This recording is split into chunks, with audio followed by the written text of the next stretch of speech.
Nah, yang di dalam mungkin bisa merapat biar yang di luar bisa masuk ke dalam. Nah, silakan bergerak ke dalam.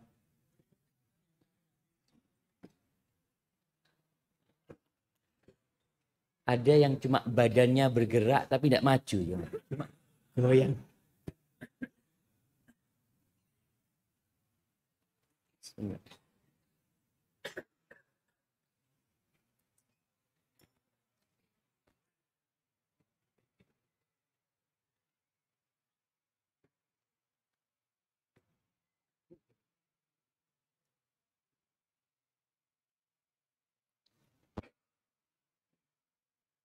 Assalamualaikum warahmatullahi wabarakatuh.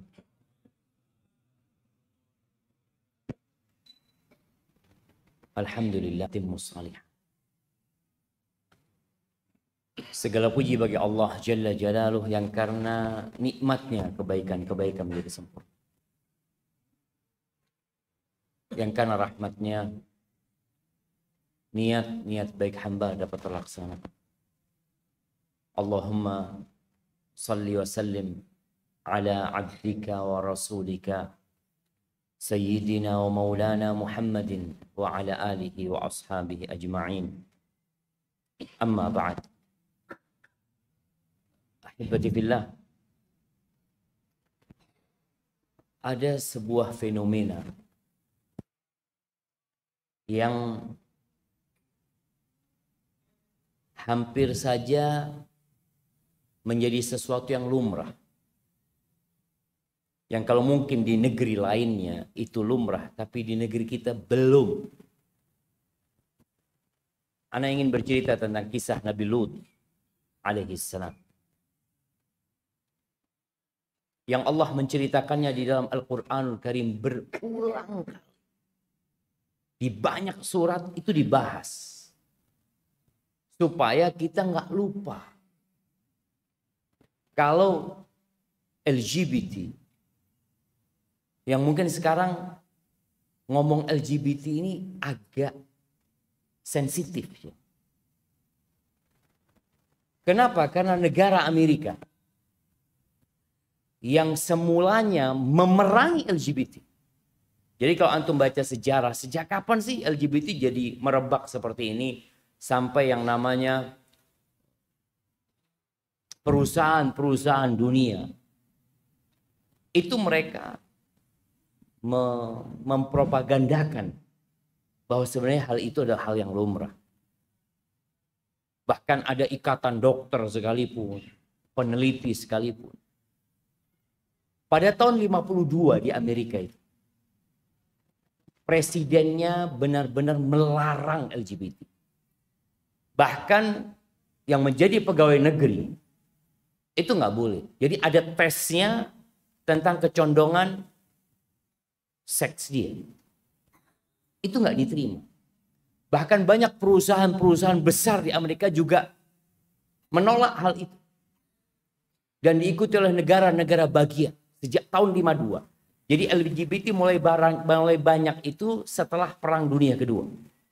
Sehingga aturan dibuat karena munculnya sesuatu yang tidak wajar. Akhirnya Presiden Amerika tahun 52 itu membuat aturan nggak boleh. Aturan itu bertahan sampai tahun 91. Berapa tahun, Jam? 91. 39 tahun. Apakah kaum LGBT diam? Enggak. Selama 39 tahun itu mereka berusaha terus ya, untuk mensuarakan hak-hak mereka. Dengan mereka membuat LSM, mereka membuat parade-parade, mereka membuat penelitian-penelitian yang mendukung keberadaan mereka. Sampai tahun 91. Akhirnya mereka sukses. Tapi 91 itu mulai goyah undang-undang supaya kita tahu. Semua yang dibuat oleh manusia itu dapat mengalami revisi. Kalaupun di negeri kita belum menerima keberadaan LGBT. Dan semoga tidak. Sebagaimana di Amerika tadi disebutkan selama 39 tahun nggak ada. Suara mereka itu dibungkam. Karena pemerintah menganggap mereka sesuatu yang perlu diobatin. Sesuatu yang perlu diperbaikin. Bukan dilestarikan. Tahun 2003. Tadi sampai tahun 91 mulai dilegalkan. Tahun 2003 itu dilegalkan hampir di seluruh negara bagian Amerika. Dan tahun 2015. Dari 2003 ke 2015 berapa tahun? 12 tahun.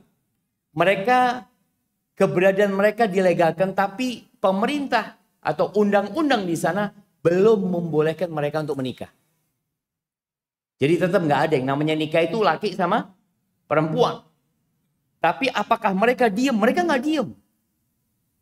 Mereka terus berusaha. Dan di antara yang mereka lakukan memang masuk ke politik. Supaya mereka punya daya jual. Keberadaan mereka itu. Mereka mengadakan parade dengan jumlah hampir 1 juta, lebih juta orang-orang LGBT.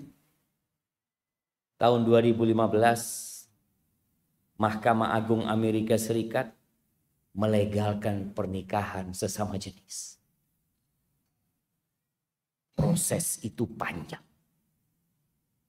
Tapi mereka terus berjuang. Kenapa kita perlu memberikan kajian-kajian, mengenalkan kepada mereka bahwa hal ini nggak wajar.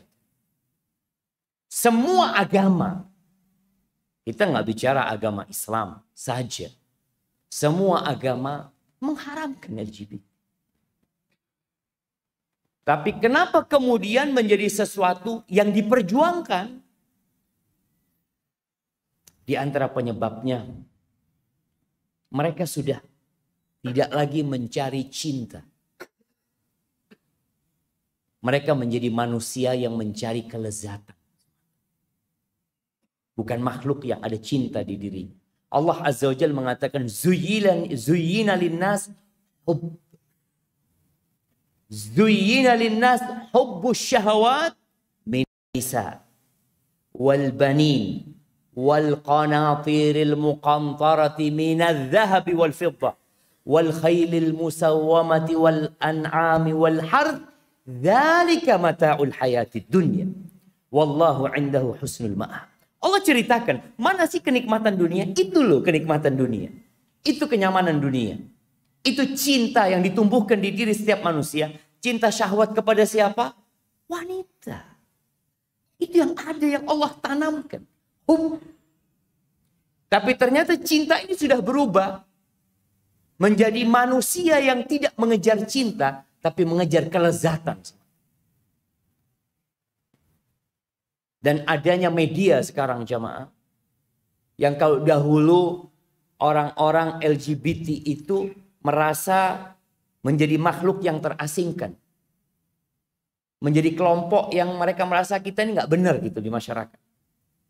Sekarang mereka keluar seluas-luasnya. Bahkan yang namanya media di barat.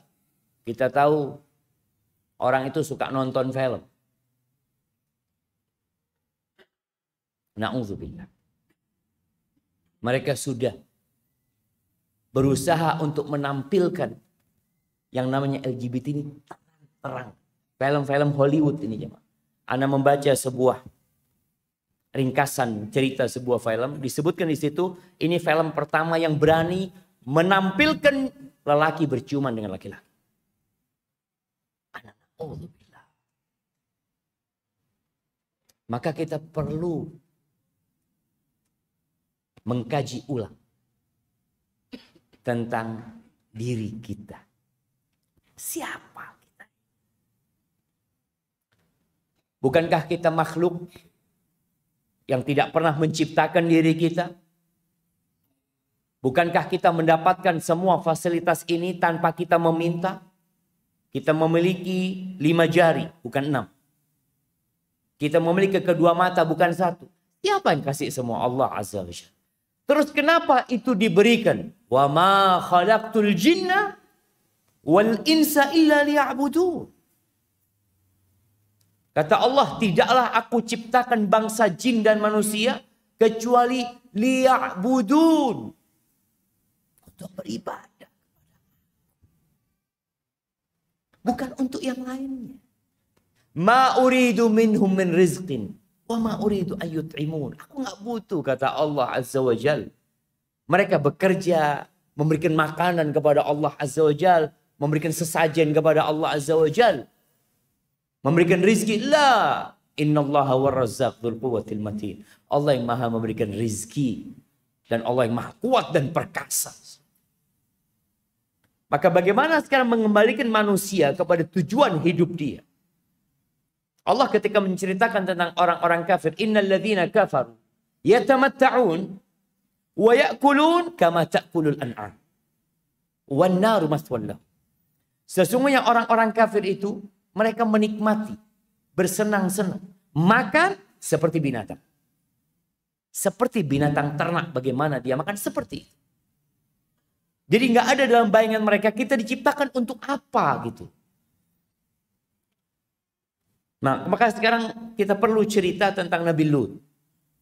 Bagaimana Allah mengutus kepada Nabi Lut alaihissalam. Yang sejatinya kalau kita membaca kitab Al-Bidayah wan Nihayah. Karya Al-Imam Ibnu Katsir rahimahullahu ta'ala. Beliau menjelaskan secara rinci tentang kaumnya Nabi Lut.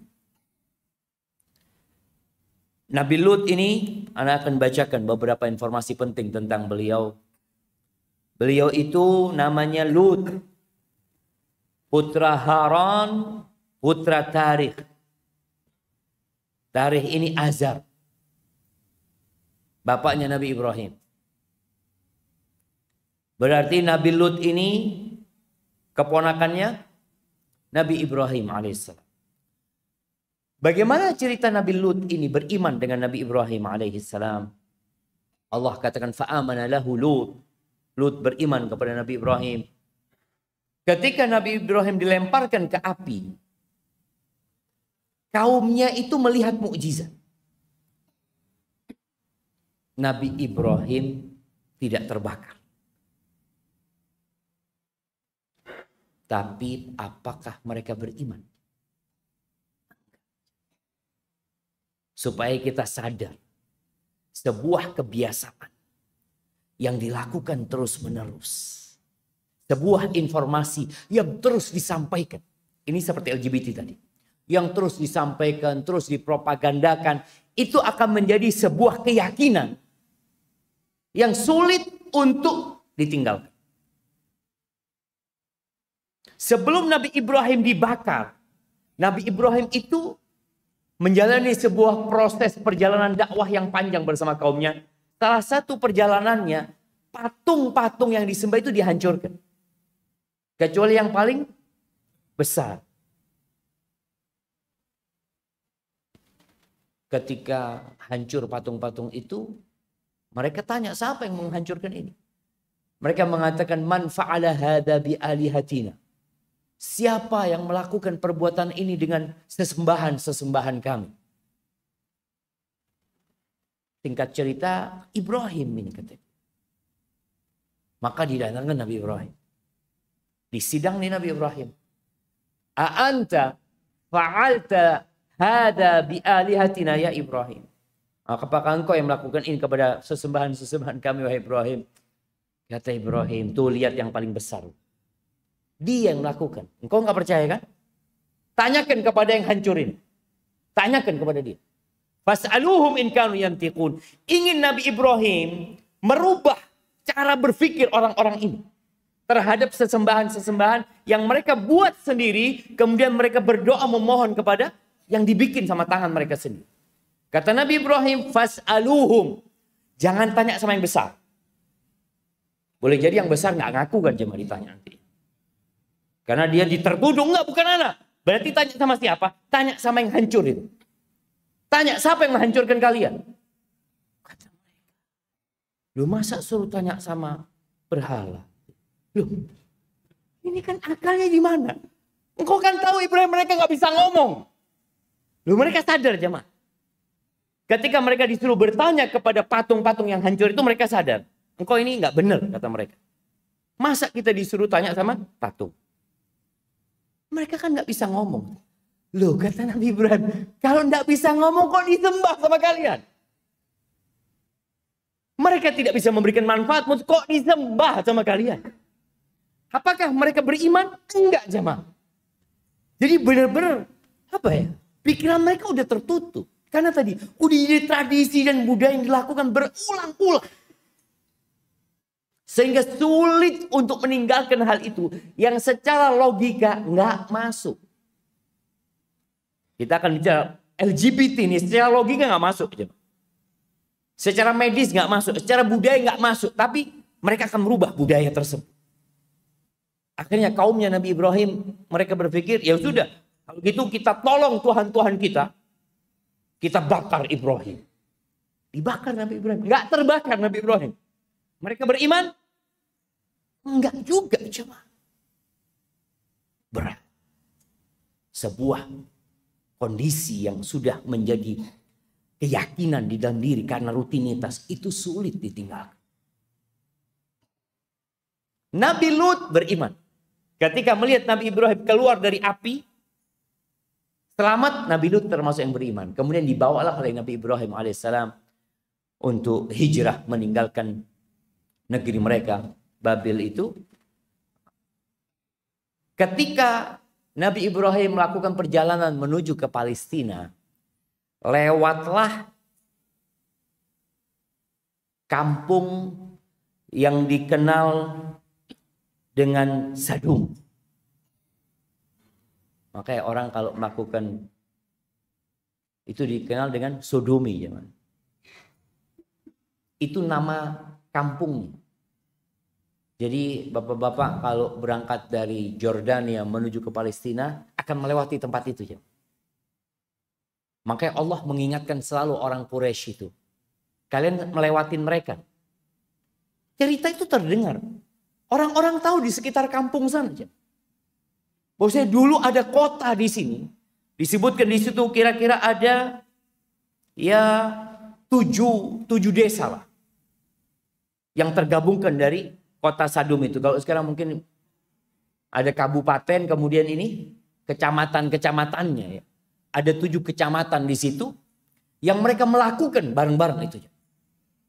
Mereka termasuk ya bukan cuma Sodom yang mereka lakukan, tapi ini termasuk dosa paling menjijikkan yang mereka lakukan setelah syirik kepada Allah Azza wa Jalla pada waktu itu.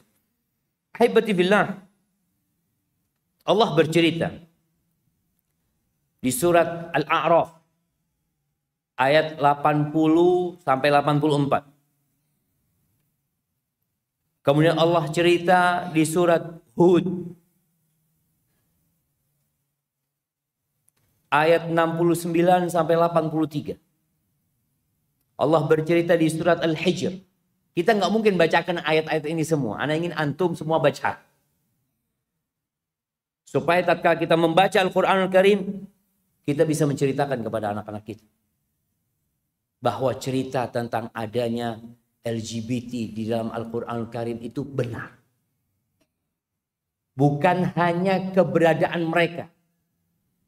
Tapi yang perlu kita tekankan bagaimana akhir cerita mereka. Ini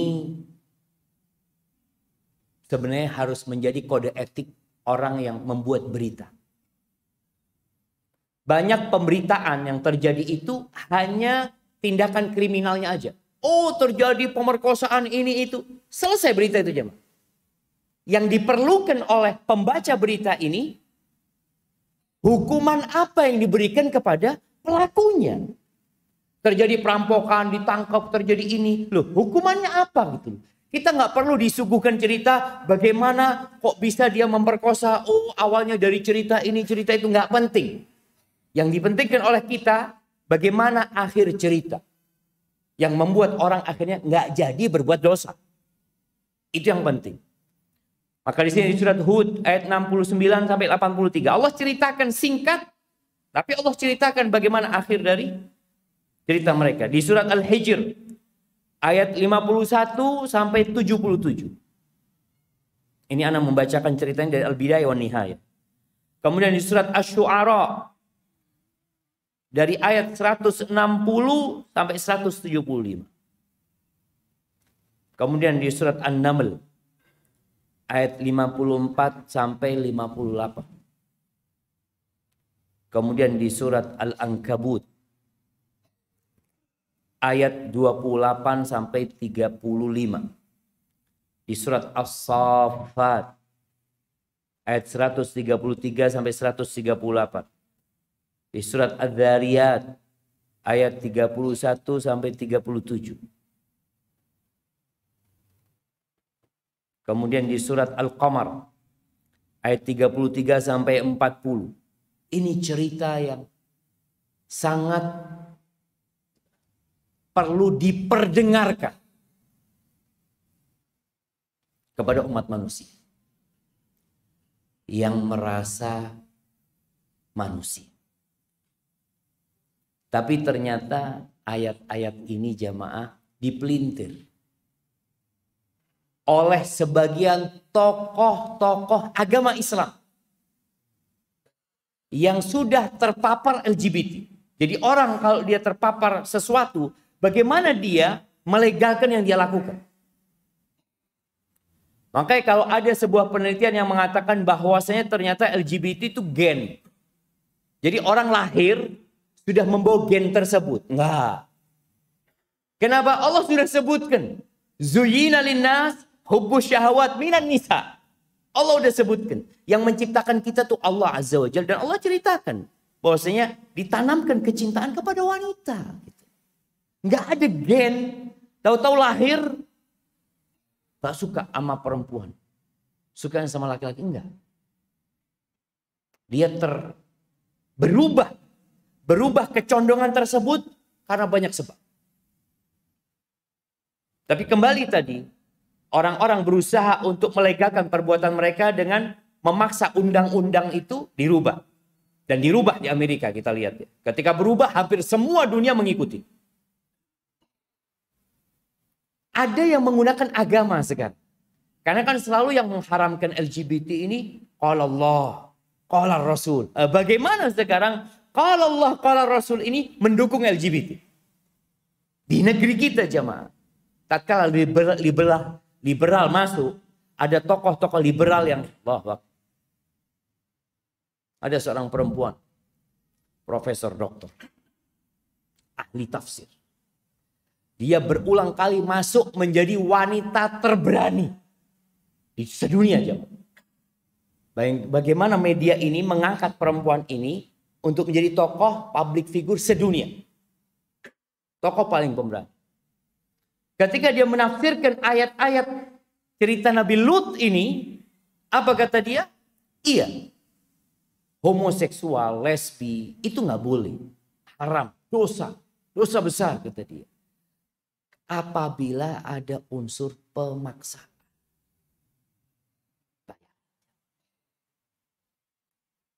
Kita kata dia jangan menafsirkan hanya melihat teks. Kita harus lihat konteksnya bagaimana ini dan itu. Allah.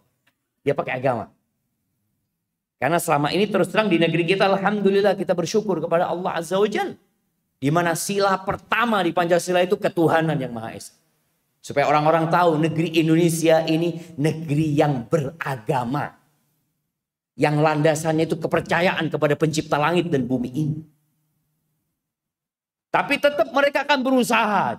Akan berusaha. Kalau kita nggak berusaha juga, ya kuat-kuatan. Baik. Coba yang di surat Al-A'raf ayat 84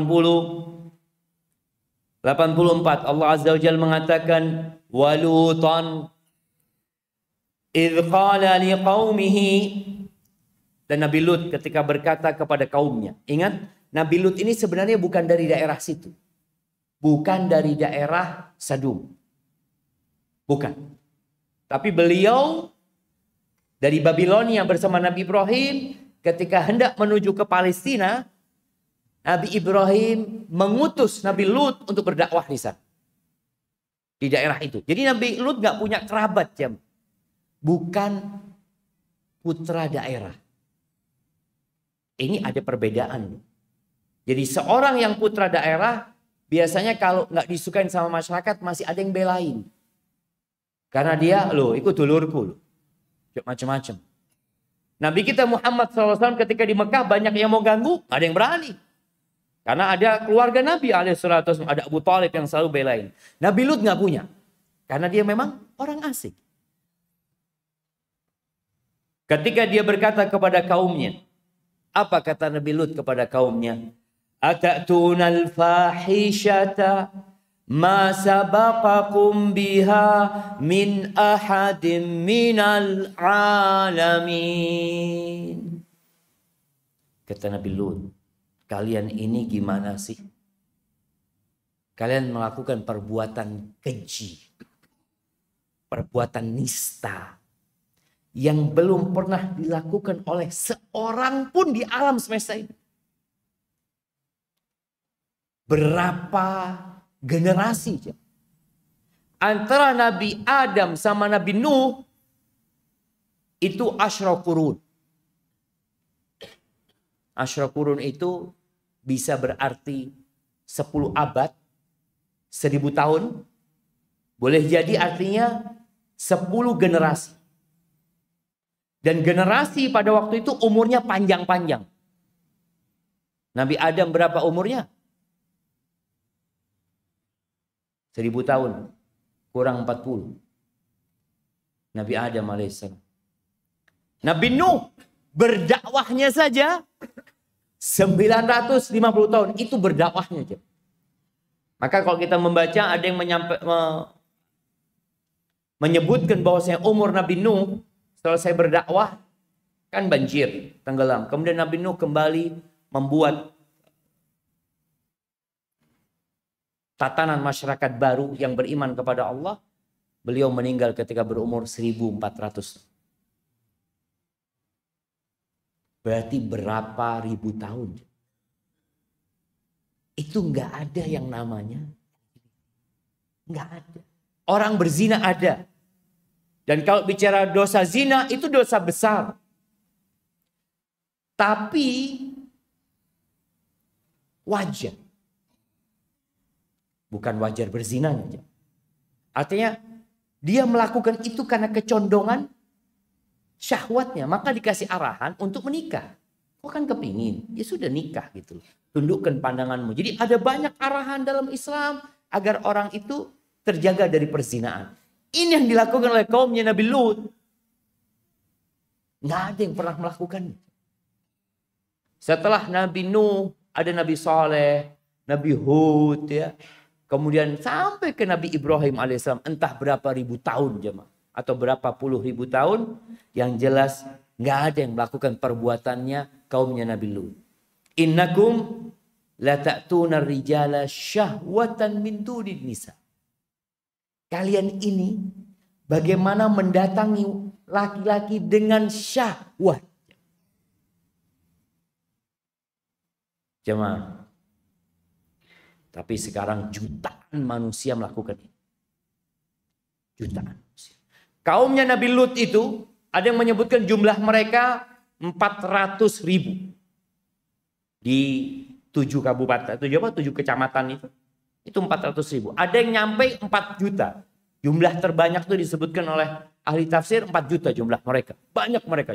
Tapi kalau sekarang jangan ditanya. Bagaimana kalian mendatangi laki-laki dengan syahwat dan meninggalkan wanita? Loh Ustaz, kalau mereka meninggalkan wanita secara keseluruhan, seharusnya mereka nggak punya anak. Seperti itu generasi itu. Ternyata mereka juga sudah ngawur jemaah. Jadi kondisinya benar-benar LGBT tadi.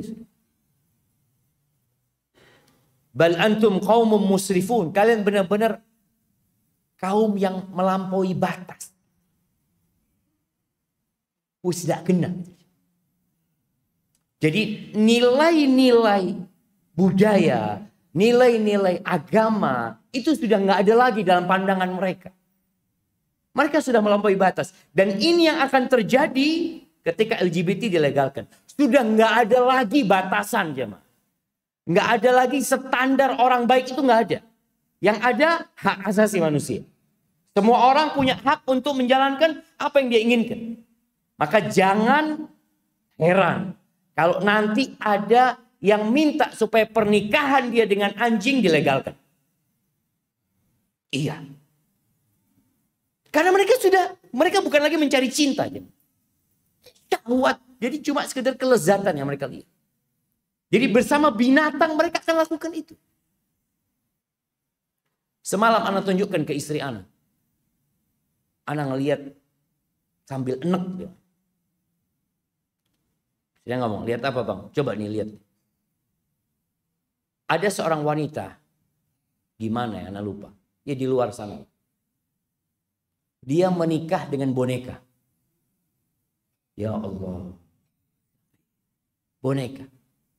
Umurnya 37 tahun karena lama menjomblo, kesian ibunya, akhirnya dibikinkan boneka, nikah. Dan dihadiri 250 orang walimahnya. Ini pakai walimah, antum pikir sekedar video? Enggak jemaah, benar-benar ada walimahnya.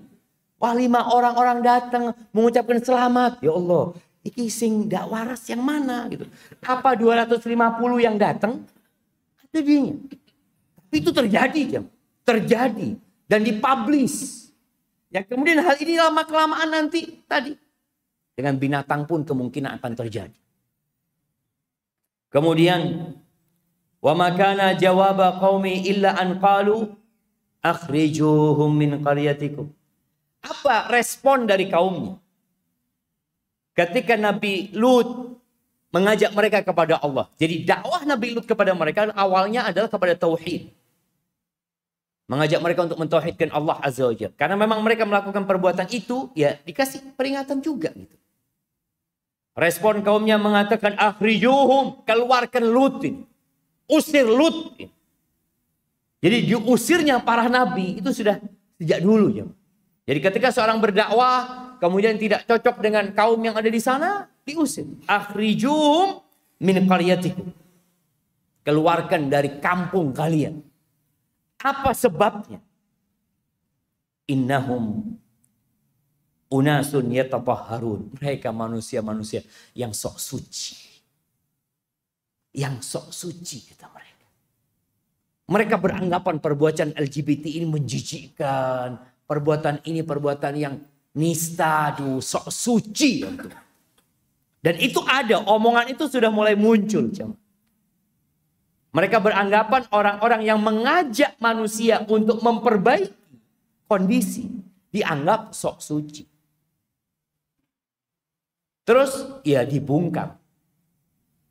Antum melihat beberapa video para ustadz kalau sudah menceritakan LGBT langsung diblokir. Itu terjadi.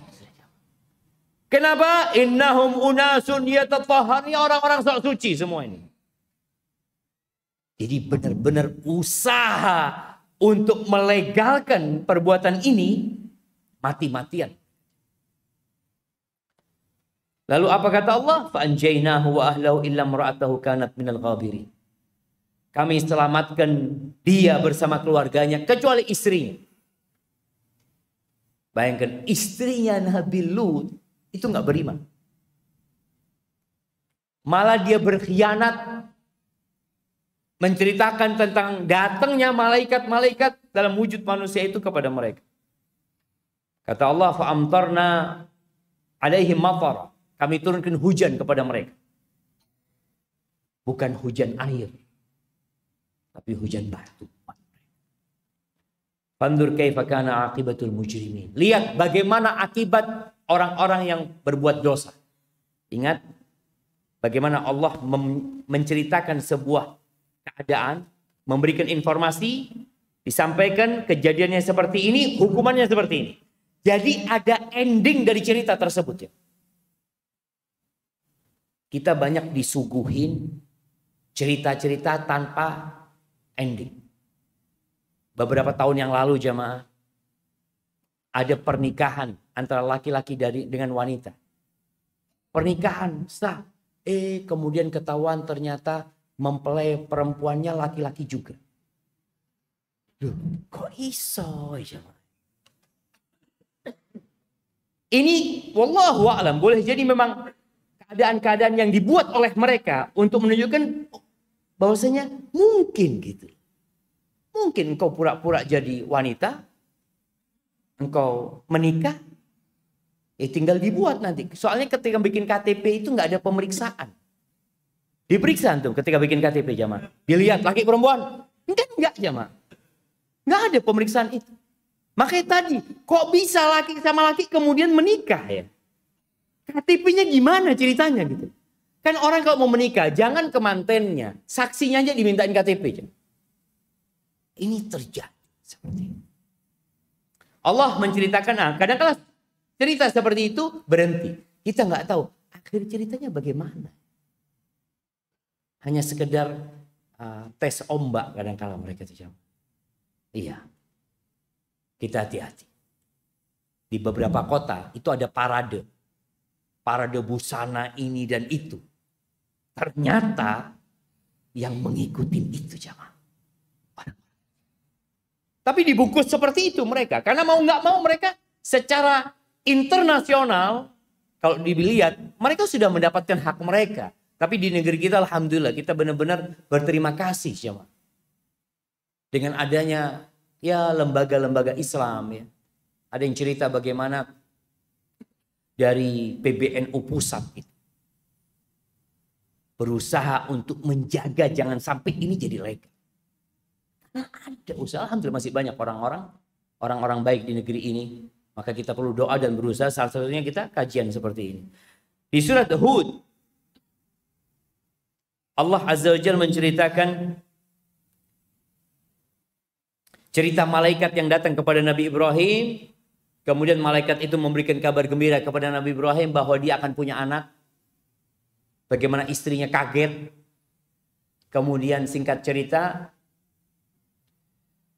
informasi bahwasanya mereka hendak menghancurkan kaumnya Nabi Lut. Mereka mengatakan, di situ ada Lut loh. Ada Lut di situ, kata dia. Oh iya, kita tahu dengan apa yang ada di sana, kata dia. Nabi Ibrahim berusaha jangan dihancurin mereka gitu. Akhirnya para malaikat mengatakan, ya Ibrahim, a'rid anha. Ibrahim, udah engkau nggak usah bela-belain lagi. Nggak usah. Kenapa? Keputusan Allah sudah jelas. Wa innahum atihim azabun ghairu mardud. Azab akan datang kepada mereka dan mereka nggak bisa nolak sudah. Ingat, ini poin penting dalam cerita. Bahwasanya hukuman buat pelaku itu apa sih? Walamma ja'at rusuluna Lutan si'a bihim wa dhaqa bihim dzar'a. Wa qala hadza yaumun 'asib. Di beberapa kitab tafsir seperti At-Tabari diceritakan malaikat ini datang.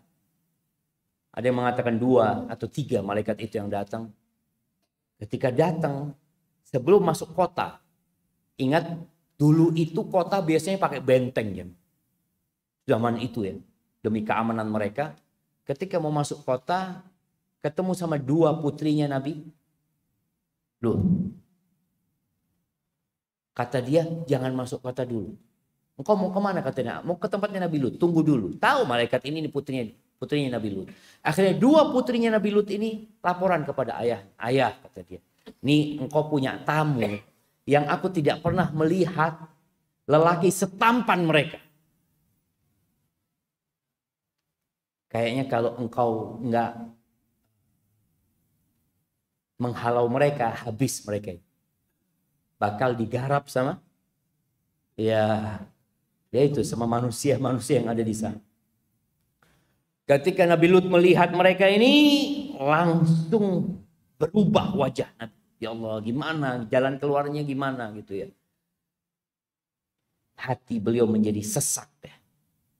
Beliau mikir solusinya apa. Sedangkan Nabi Lut itu sudah punya perjanjian sama kaumnya, nggak boleh terima tamu. Dulu kalau terima tamu itu nginep ya. Yang namanya tamu itu dari luar kota.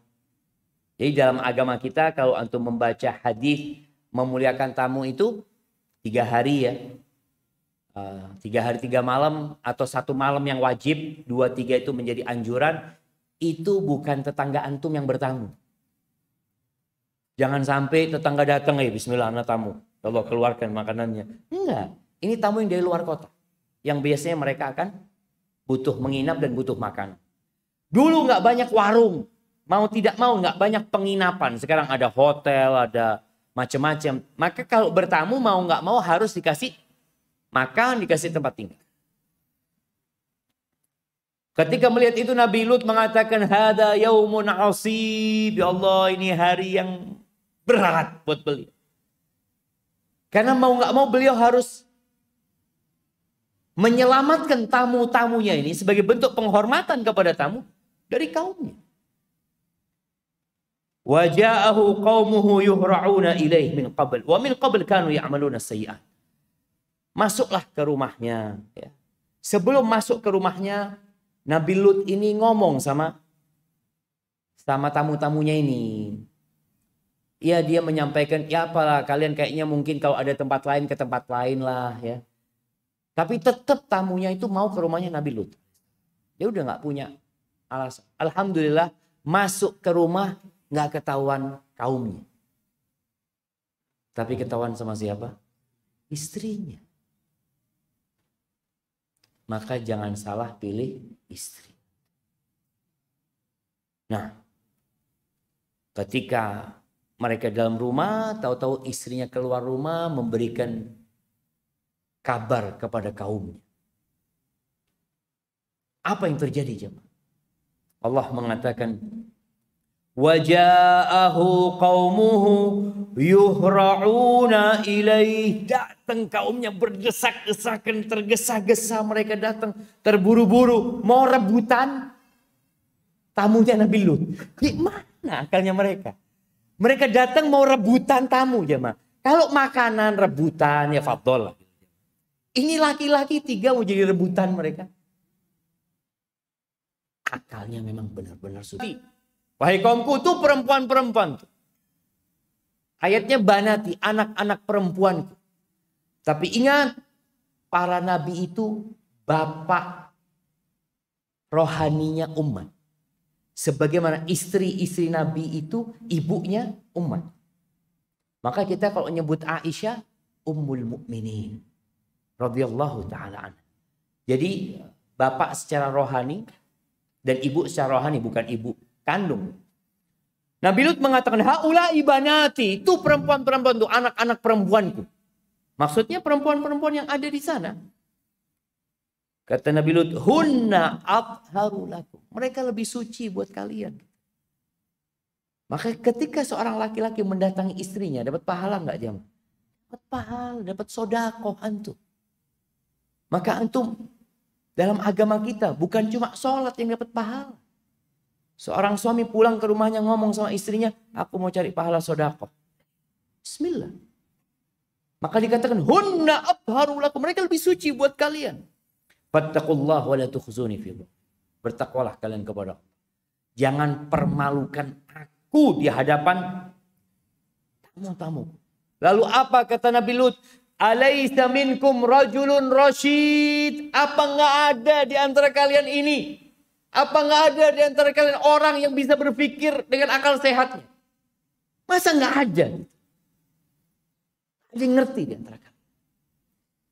Apa kata mereka? Qalu laqad alimta ma lana fi banatika min haq. Engkau tahulah kita nggak punya hak untuk perempuan-perempuan itu. Kita nggak ada hasrat sama mereka. Wa innaka la ta'lamu ma nurid. Engkau kan udah tahu kami mau apa. Subhanallah. Ibnu Katsir menyebutkan ketika Nabi Lut mengatakan kepada mereka, apa nggak ada seorang pun di antara kalian yang berakal sehat, yang bisa mikir dengan benar? Ternyata betul nggak ada loh jemaah. Nggak ada. Sama sekali nggak ada. Maka itu menjadi alasan kuat para malaikat benar-benar untuk menghancurkan mereka semuanya. Kecuali Nabi Lut dan 2 putrinya yang pergi. Mereka benar-benar dihancurkan. Nggak ada jemaah. Seharusnya lah satu kampung masa dalam 400.000 orang itu jemaah. Nggak ada yang akalnya sehat. Bagaimana laki-laki itu datang. Walau perempuan-perempuan mereka juga. Seperti itu. Kemudian. Qala law anna li bikum quwwah aw awi ila ruknin syadid. Kata Nabi Lut, andai kata aku punya kekuatan. Punya kekuasaan yang bisa menghalau kalian. Atau aku bersandar kepada kekuatan yang nyata. Yang dahsyat. Artinya kepada sebuah qabilah. Tapi ingat Nabi Lut nggak punya. Maka setelah itu Allah tidak pernah mengutus nabinya kecuali punya kekuatan di kaumnya. Ketika mereka ribut di luar rumah teriak-teriak jamaah ya. Dan Nabi Lut sudah bingung menghadapi mereka. Baru tamu-tamunya mengatakan, Ya Lut, inna rusulu rabbik.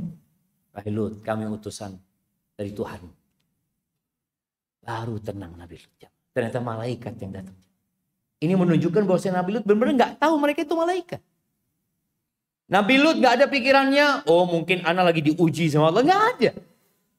Beliau benar melihat ini ujian dari Allah Azza wa Jalla. Dengan datangnya mereka, orang tamu-tamu yang tampan-tampan ini, dan tidak ada pikiran beliau ini malaikat-malaikat Allah. Sampai mereka mengatakan, kita adalah malaikat-malaikat utusan Tuhanmu. La yasilu ilai. Kayaknya udah adzan.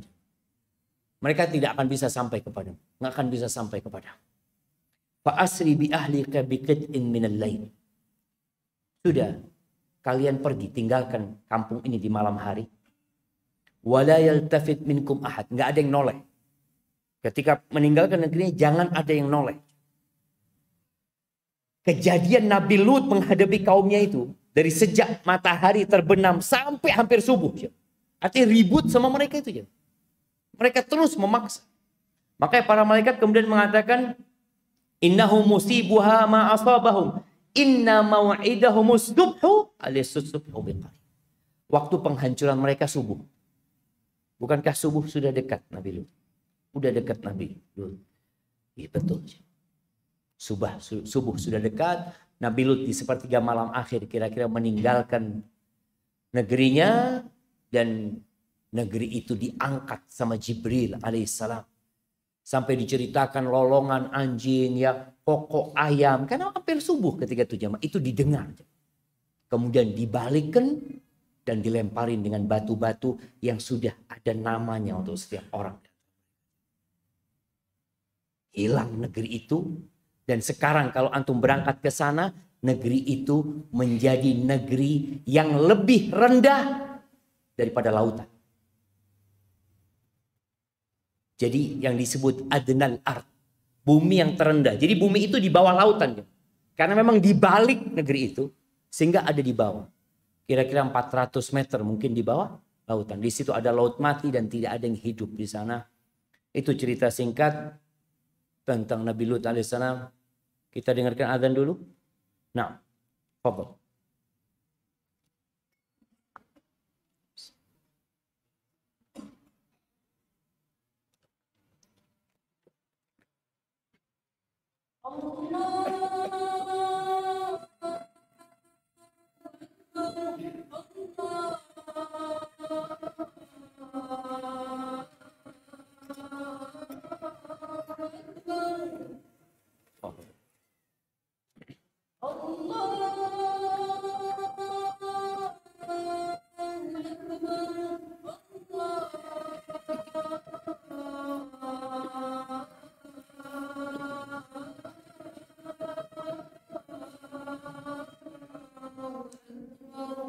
Allahu Akbar.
Komat jam berapa?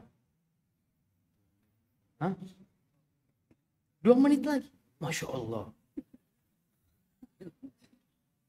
Nah, Ana jawab satu pertanyaan dulu mungkin. Mungkin kita selesai sholat isya nanti kita lanjutkan. Tanya jawab. Ustadz, bagaimana hukumnya jika ada seorang ikhwan yang minta dipijat juga oleh seorang ikhwan di daerah sensitifnya? Alasannya untuk meningkatkan vitalitas.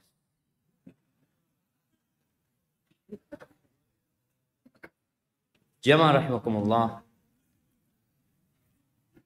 Subhanallah, agama kita ini menutup semua celah yang mengantarkan kepada perbuatan dosa. Nabi alaihissalatu wassalam melarang seorang laki-laki melihat kepada aurat laki-laki. Hal ini sepertinya perlu sekarang diviralkan. Karena masih banyak di kampung-kampung, Anda nggak tahu di kota, tapi di kampung dulu di pesantren. Di beberapa pesantren itu mandinya itu satu bak. Mudo kabeh. Laki semua loh jamaah. Betul, itu dianggap sesuatu yang kan sama-sama laki gitu seperti itu. Mandi di kali, mandi di sumber ya. Mungkin di sini sudah nggak ada sumber ya. Itu seperti itu. Berkaitan dengan yang tadi, mijat. Kalau memang ada penyakit yang harus diobati dan memang harus dengan dipijat, tempat yang vital itu, maka itu menjadi darurat. Tapi kalau masih ada cara lain, ya minta istrinya yang memijat. Bukan ikhwan yang disuruh mijat. Malam-malam, anak tolong pijetin. Ya apa? Ini hati-hati antum. Kalau ada yang seperti itu, sampaikan. Kalau dia seorang laki-laki yang sudah beristri, disampaikan kau minta istrinya yang mijat seperti itu. Jangan ikhwan disuruh mijat. Dan kita perlu berhati-hati dengan masalah ini. Kemudian bagaimana dilarang tidur ya dalam satu selimut, tidak pakai baju. 2 orang laki-laki yang itu akan bersentuhan mereka. Yang kemudian boleh jadi akan ada hasrat di antara mereka. Karena ingat, setan tidak pernah tidur siang. Dia akan selalu berusaha untuk menggodai manusia. Pandangan mata. Kita itu nggak boleh ngelihat perempuan ya. Seperti itu. Laki-laki pun kita nggak boleh ngelihat dengan syahwat. Artinya secara umum kita tidak diperintahkan untuk menundukkan pandangan. Kalau ngelihat orang laki, ya enggak lah. Tapi kalau antum memandang dengan syahwat, itu berbahaya. Ada seorang istri yang curhat, anak punya suami normal, Ustaz. Normal. Tapi dia itu Masya Allah, badannya bagus, suka fitness. Setelah beberapa waktu, jadi nggak normal. Jadi dia nggak tertarik sama istrinya, lebih tertarik sama teman-teman fitnessnya, laki-laki. Karena dia pandangannya udah dengan syahwat. Maka ingat, memandang anak-anak ya. Apa istilahnya yang suka sama anak-anak itu? Pedofil. Pedofil. Sekarang orang-orang pedofil ini sedang berjuang untuk meminta hak-hak mereka. Apa yang mereka perjuangan? Cinta antara orang tua dengan anak-anak.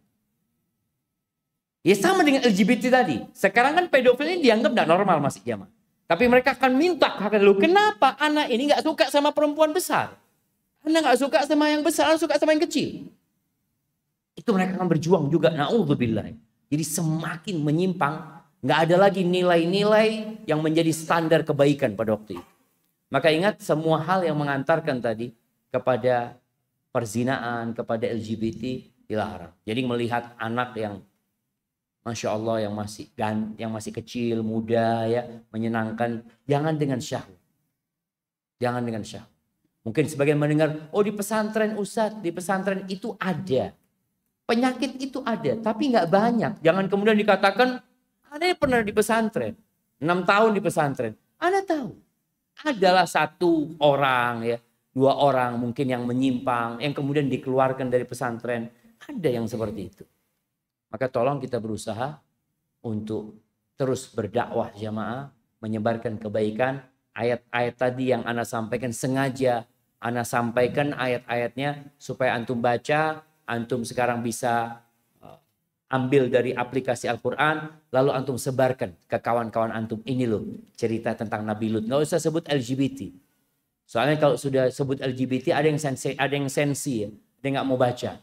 Tapi antum sebutkan ini loh cerita tentang Nabi, cerita tentang Nabi, cerita tentang Nabi. Dengan harapan anak-anak itu tahu bahwasanya itu nggak normal.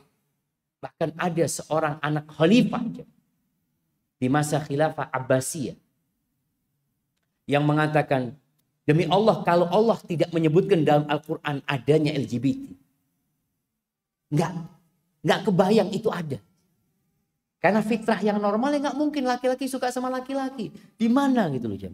Yang Allah ciptakan itu siapa? Nabi Adam sama Hawa. Karena memang seperti itu fitrahnya. Kita sholat dulu kayaknya jemaah. Atau belum masuk waktunya qomat? Ya kalau qomat kita qomat dulu sudah bismillah.